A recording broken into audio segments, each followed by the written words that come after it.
సంగారెడ్డి జిల్లా ఆందోళనలో ఏర్పాటు చేసిన శాండ్ బజార్ను మంత్రి దామోదర్ రాజనరసింహ ప్రారంభించారు. ఈ సందర్భంగా ఆయన మాట్లాడుతూ ఇందిరమ్మ ఇళ్ల లబ్ధిదారులకు ఎలాంటి ఇబ్బందులు లేకుండా ప్రభుత్వం బాధ్యత తీసుకుని ఇసుకను సబ్సిడీ ధరకు పంపిణీ చేస్తుందని చెప్పారు.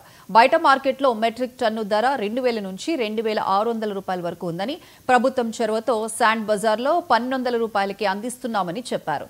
పేదల సొంతింటి కల నెరవేర్చే బాధ్యత ప్రజాప్రభుత్వం తీసుకుందని తెలిపారు.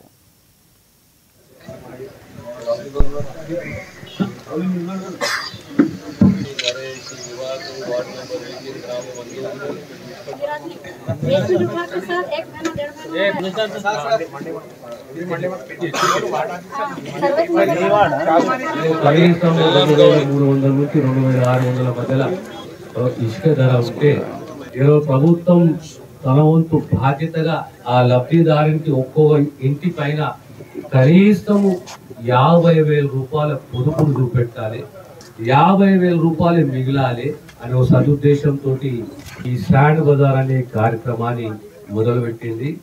మన జిల్లాలో మొట్టమొదట శాండ్ బజార్ మన ప్రాంతంలో, మన కాన్స్టిట్యూన్సీలో పంగుపేటలో ప్రారంభించాము. మన ప్రాంతానికి సుమారు 3,500 ఇళ్ళు, అందులో మన జోగిపేట్ అందోల్ ప్రాంతానికి 185 ఇళ్ళు. ఆ 185 ఇళ్లలో సుమారు 112 ఇళ్ళు బేస్మెంట్ కంప్లీట్ అయింది.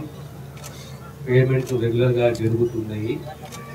ఏ లబ్ధిదారునికైతే ఇల్లు మంజూరు అయిందో కట్టలేకపోతున్నాడు వివిధ కారణాల వల్ల, లేదా ఏ లబ్ధిదారునికి ముందుకు వచ్చి కట్టుకోవాలని ఒక తపన ఉందో ఖచ్చితంగా, ఎందుకంటే మొట్టమొదట కొత్తగా ఇల్లు ఎట్లుంటుందో ఏమో, సరిపోతుందో లేదో, పైసలు ఉన్నాయా లేదా, కట్టగలుగుతామా లేదా, ఇవన్నీ సందేహాలు ఉండే నెమ్మదిగా అన్ని సందేహాలు తొలగిపోయి అందరికీ లబ్ధిదారులకు ఇల్లు కట్టుకోవాలనే ఆశ ఉన్న వాళ్ళకు ఆ ఆశ పెరిగింది. మేము కట్టుకోగలుగుతాము, మాకు సమయానికి పేమెంట్ వస్తుంది, మాకు ఇసుక అనేది తక్కువ ధరకు వస్తున్నది, ప్రభుత్వమే బాధ్యత తీసుకున్నది అనే ఒక పాజిటివ్ సంకేతం లబ్ధిదారుల్లో ఇల్లు కట్టుకోవాలనే ఆశ ఉన్న వారికి కలిగి.